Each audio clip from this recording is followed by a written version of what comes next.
Hello, Thirst Project Instagram page. I'm gonna wait for some people to hop on. Hi, Chandni. Hello, everybody that's hopping on right now. Thank you guys for joining me today. Hi. Hello, hello, hello. So my name is Ariana. I'm taking over the Thirst Project Instagram page today, and I'm super duper excited. I'm going to be talking about how to be a world changer 101 and all the different things that comes with that and how awesome it is. So, hi, thank you. Hello, I miss you as well. Oh, you guys are so sweet. So, I'm going to start off. I'm looking at my notes down here. I'm just going to be honest with you guys because I'm going to have to look down a couple of times. But today you start an online course. I'm very sorry. I'm sorry. I'm praying for you. Hi, all the love. Okay, so anyways, the first step of being a world changer, for me anyways, is like you have to take this big leap of faith. You have to get comfortable being uncomfortable. Like you just have to say, okay, this might be super scary and I might mess up, but like here I go anyways. Thank you. You guys are so nice. I have to stop reading the comments. But you really do have to just be comfortable being uncomfortable and expect the unexpected at all times because you never know what's going to come your way. You never know what obstacles you're going to have to face, but you have to be ready to jump over all of them all the time. Yes, please feel free to ask questions. Also, pre-warning, no, I am not sick. I live in Florida, and it is allergy season, and they have been kicking my butt. The pollen is crazy here in Florida, so if my nose is runny at all, sorry. Anyways, my next step of taking that big leap of faith is thinking big. Like you can't just, sometimes you have to be a realist, but most of the time when you want to be a really good world changer, you have to be an optimist and you have to think big and you just have to run with it. So yes, the pollen is awful. Also, like, you have to just go with your gut. So, like, there could be so many obstacles that really are thrown your way. Like, there could just be a lot of hurdles that you have to go through when you're trying to, like, throw a big event, or if you're trying to get people engaged, or if you're, like, having a fundraiser, whatever it is. There's lots of things that you have to be able to jump over, but you have to go with your gut and just go for it. And you just have to chase your goals at all costs, no matter what gets in your way. My leap of faith, well, I was in college before I was a road warrior, and I saw the road warrior application on the Thirst Project website, and I was like, well, school will be here when I get back, and I felt like I had to do it regardless of what obstacles came my way, or regardless of what was going to stop me, or what I needed to do after. So, yeah, that was my big leap of faith. What else? Pollen is dumb? Yes. I'm trying to make sure I didn't miss any questions. Oh, hi, Abby. Okay. So my next step, okay, so not my next step, but just something that is part of being a world changer is that you're inspiring young people across the globe. It's not just about people that are right in front of you, but like, look at this situation right now. I'm sitting here on an Instagram live on an account that has a whole bunch of followers from all over the globe, and I'm like just talking to you guys as if it's nothing. Like you just have so much capability. It's right here in the palm of your hands with social media, or it could even just like be something small in your community. Like just use that and tell every single person that you can, and just try to get involved and get engaged with people, and speak your truth and speak your passion. Hi, hello. So, like, my number one goal on the road, and Chandni can verify this, my number one goal on the road was I just wanted to connect with one student every single day. Like, if I only connected with one student, then, like, who knows what that one student could do, you know? That one student could change the world one day, you know? Like, everybody has the power and everybody has capability. So my goal was just to connect with one student per day, and it was really awesome to be able to talk to students and see, like, what they wanted to do, and they were so inspiring. And it's just, if everybody had that one goal, just imagine how many people's lives would be changing every day. Yes, each one reach one. Yes. And then Because sometimes all it takes is one person telling you that you have the power to do something. So if I could be that one person for somebody, or if you could be that one person for somebody, just imagine all the change that would happen. So, yeah. So my next topic is all about how you don't need a degree, and you don't need money, and you don't need experience to start, and you also don't need, like a bunch of time or anything like that. So you can be a world changer. I'm gonna stop using my hands. I feel like I'm being crazy with them. You can be, as a road warrior, did you just help people in the U.S. or out of the country too? So as a road warrior, I was traveling across the country in the United States of America. So it was super duper cool. We hit at least 15 states along the way in our 6-week journey. But we are also like interacting, not interacting, but we're also working with people in other countries. So it's kind of like we're doing both. It's like we're all just helping each other. So it's really cool. What would you say was the most difficult task of leadership? Oh my goodness. You know, I think that leadership is really like, it could be a pro and a con, or it's like a blessing and a curse. I think the hardest part about leadership is like having to make big decisions and like not having a lot of time to make them, or like you just have to get it done, or you have to just commit to something. But yeah, that's probably the hardest part. And yes, anyone can be a world changer, Fian. We are all world changers. And yeah, okay, so again, I'm getting so off topic reading these comments. I'm sorry, guys. But you don't need money or a degree or experience to start. Like, I am still in the middle of college, and I am still, like, trying to get my degree. I definitely don't have lots of money, and I'm a very, very, very busy person, like, outside of Thirst Project. But I'm still doing everything that I possibly can. I'm using my link consistently, sharing it with people. I'm always telling people about Thirst Project. If you follow me on Instagram, you know that I talk about Thirst Project practically every day. Today's Water Wednesday, guys. Happy Water Wednesday. But like, it's so important to be doing, like, just interacting with people and just sharing what your passion is. Like, it's so easy for me. Like, I know that, I love Thirst Project. I'm super passionate about it. So it's so easy for me to work it into every single conversation I'm having. Like, I'm just consistently thinking about it, and it's just super cool. Okay, so my favorite part about being a roadie was definitely the traveling.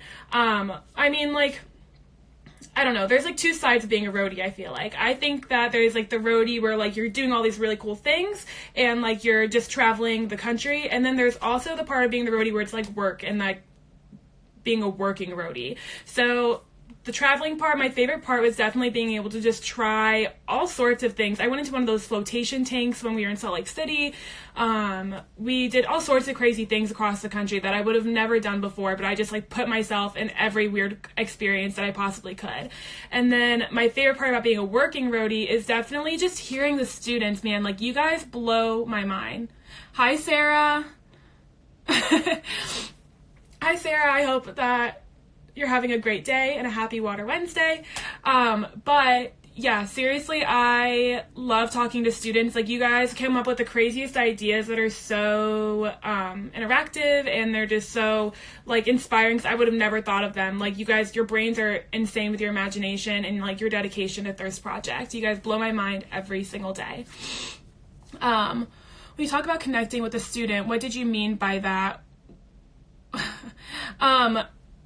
When I was with the kids, like, I just wanted to connect in a way that's like, they see that I'm just a human, and like, they see that I'm just working my hardest and showing my passion to them, and I'm being vulnerable with them, and I just like when they're vulnerable back, I guess, like when we're all just like, you know what, we're all so passionate about Thirst Project, let's work together and see all the change that we can create. Students are the best, like, insane, it's so crazy. So yeah, some other questions that I got, I posted this on my, yes, we were introducing Thirst Project to lots of schools. We had tons of new schools. We talked to a whole bunch of students, and I wish I had our number. I really do. Tracy, can you drop us the number of how many students we talked to on tour? I'm sorry, I'm not a number person, but we did talk to all sorts of students. We went to, we spoke in 6 different states, and we had about like 8 schools per week, so we were talking to a lot of different students.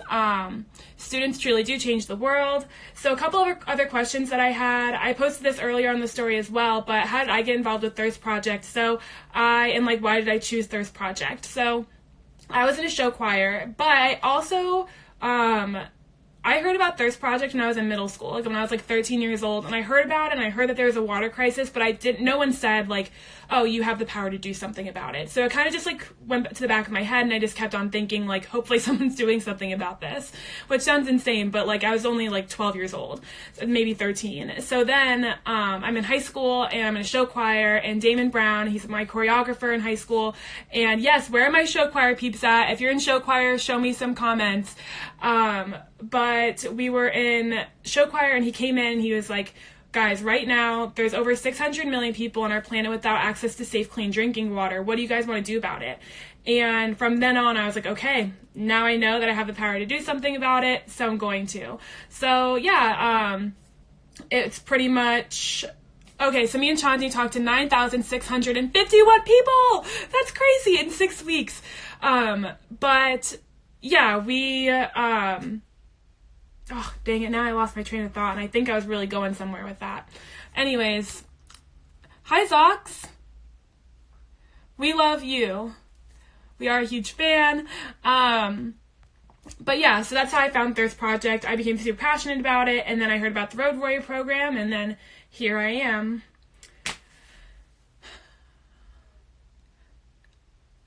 Do you want to come on? Do you want to join us on our live? Do I have to request you, or do you request me, Zox? I don't know. We'll see. Do I request them?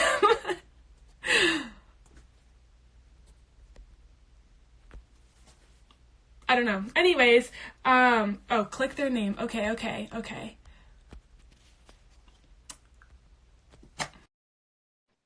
I hope I did that right. I'm so, like, technology challenged.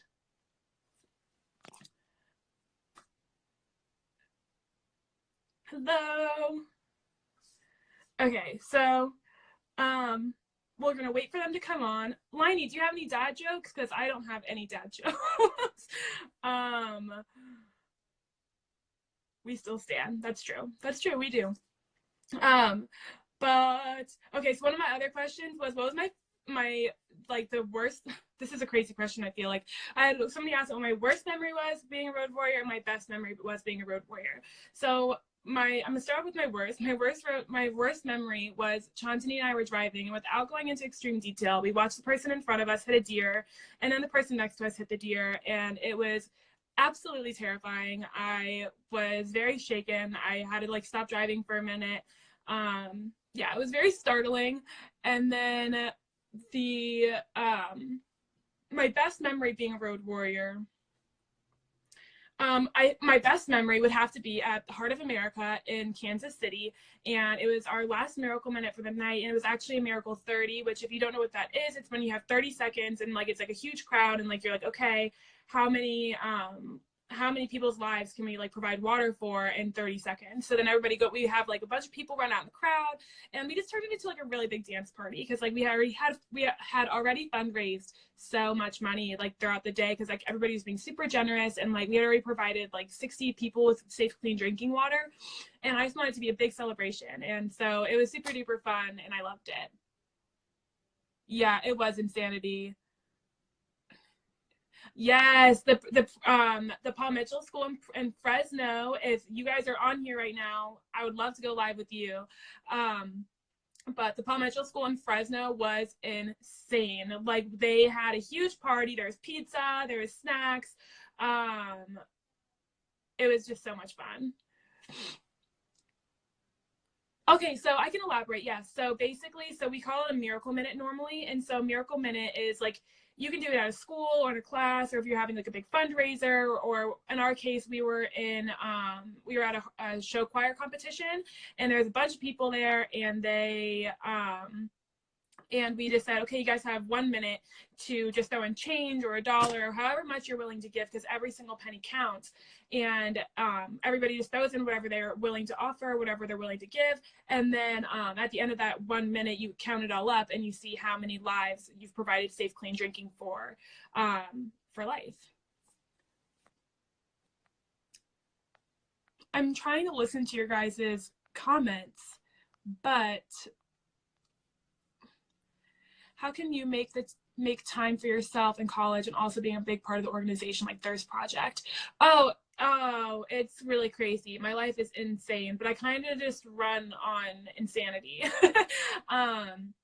I do a lot of volunteer work out like with Thirst Project and outside of Thirst Project. At home, I'm actually involved in pageantry, so it's kind of like my everyday life to be doing some sort of volunteer work. And then it being Thirst Project just makes it even better. I did take the semester off to be a road warrior, so I was not doing that at the same time. But yeah. Did I miss my family while I was gone? Specifically my sister, just throwing it out there. Yeah, I definitely missed a lot of people back at home. I was definitely getting a little bit homesick in the fourth week maybe. But yeah, coffee does help. But yeah, everything was super fun. All right, let's see what I'm doing here. I'm trying to see how I'm supposed to do. I'm trying to, Mindy, I'm trying to accept your thing, but did I do it? I don't know. Anyways, thank you guys so much for hopping onto my live. I will continue to be posting throughout the day about other cool things, some more road warrior secrets, I guess, not secrets, but just like my experience being a road warrior. I'm also going to be posting more tips on how to be a world changer. Thank you guys so much for being on here. You guys are the best. I've had the best experience with Thirst Project, and I can't wait to see what awesome work all of us continue to do in changing the world and ending the global water crisis. Have a great day. Stay safe, everyone, and have a happy Water Wednesday. Bye.